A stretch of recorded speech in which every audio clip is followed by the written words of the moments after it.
The UK economy is teetering on the edge of catastrophe, and at the centre of the storm stands Chancellor Rachel Reeves, accused of abandoning ship while the nation drowns in financial turmoil. Borrowing costs have soared to their highest levels since the 2008 financial crash, with economists warning that Britain may be staring down the barrel of a crisis akin to the infamous 1976 IMF bailout. But while the pound tumbles to a 9-month low and markets reel from a £9.9 billion fiscal black hole, Reeves is boarding a plane to China for a long-planned trade mission. The optics could not be worse. Furious MPs from across the political spectrum are demanding she cancel the trip and address the escalating financial emergency at home. Conservative MP Mel Stride has taken aim in the Commons, branding her absence a bitter regret. Liberal Democrat leader Sir Ed Davey joined the chorus, calling on Reeves to urgently appear before Parliament with a plan to stabilise the markets. Reform UK's Richard Tice didn't hold back either, painting a bleak picture of Britain's economic trajectory, declaring, "We are heading toward, be under no illusion, a financial crisis." The markets seem to agree. The FTSE 250 suffered its worst single-day drop since August, falling by 2%, while the yield on 30-year gilts climbed to 5.36%, the highest rate seen since 1998. Economists are now warning of a potential repeat of the bond market meltdown following Liz Truss's ill-fated mini-budget in 2022. Brad Bechtel, a global foreign exchange expert, described the unfolding situation as a micro-version of that crisis, noting that the pound is increasingly tethered to the turbulent gilt market. "This is fiscal emergency territory," Bechtel warned gravely.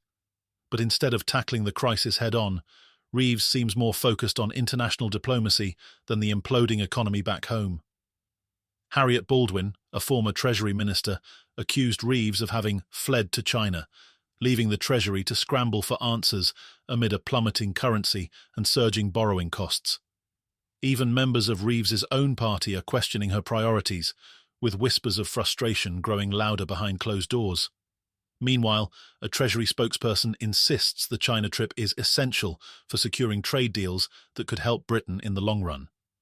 Chief Secretary Darren Jones dismissed the notion that Reeves should return, calling the mission important and arguing that financial market movements are driven by a wide range of international and domestic factors. But for critics, that reassurance rings hollow as they watch sterling slide further into the abyss. Adding fuel to the fire is a biting clip from GB News, where commentator Mike Parry eviscerates Reeves's judgment, calling her absence during such a critical time an unforgivable betrayal.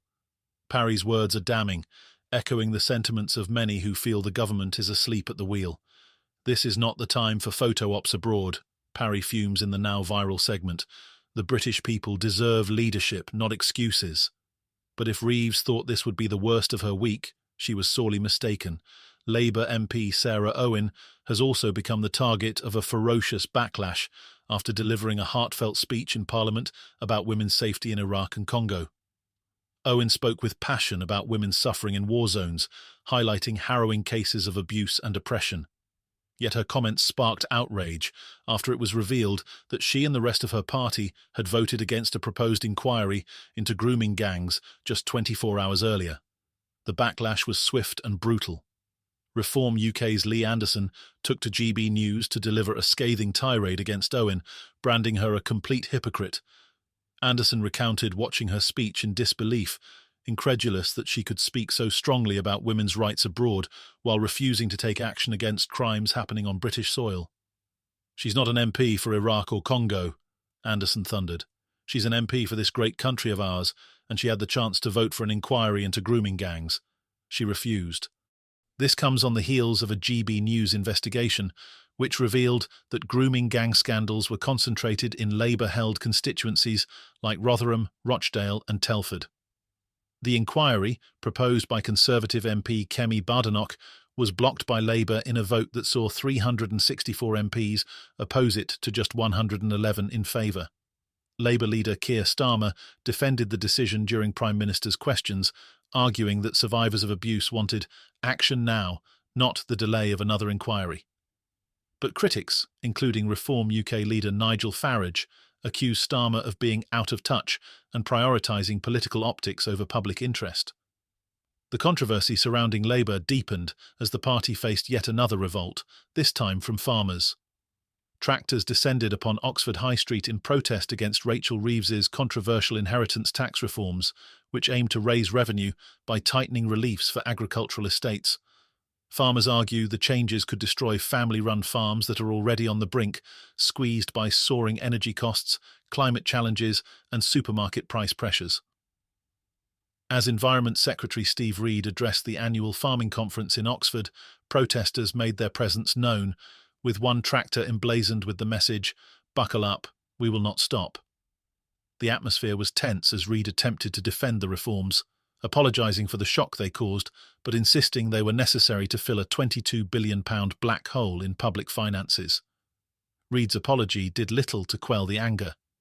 National Farmers Union President Tom Bradshaw choked up as he described the toll on the farming community, warning that some might take their own lives to save their families from financial ruin before the reforms come into effect. Outside, the sound of blaring tractor horns underscored the desperation of those who feel ignored and betrayed by a government that claims to have their best interests at heart. While Reed tried to mend fences by announcing a New Deal for agriculture, which includes planning reforms and support for diversification, many farmers remain unconvinced. For them, the proposed inheritance tax changes are the final straw in what they describe as years of neglect and exploitation.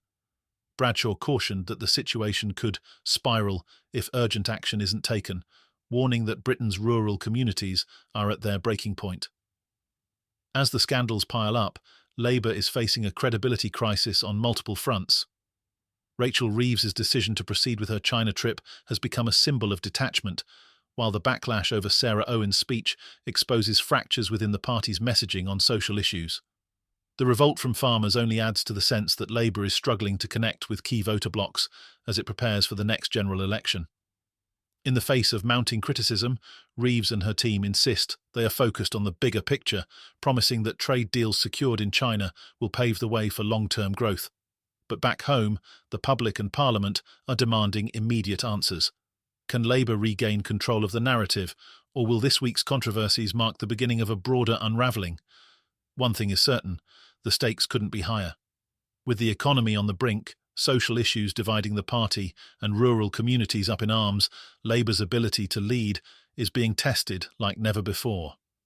As pressure mounts on Reeves to cut her trip short and address the growing crises, the question remains, will she rise to the occasion, or is this the final straw for a government already stretched thin?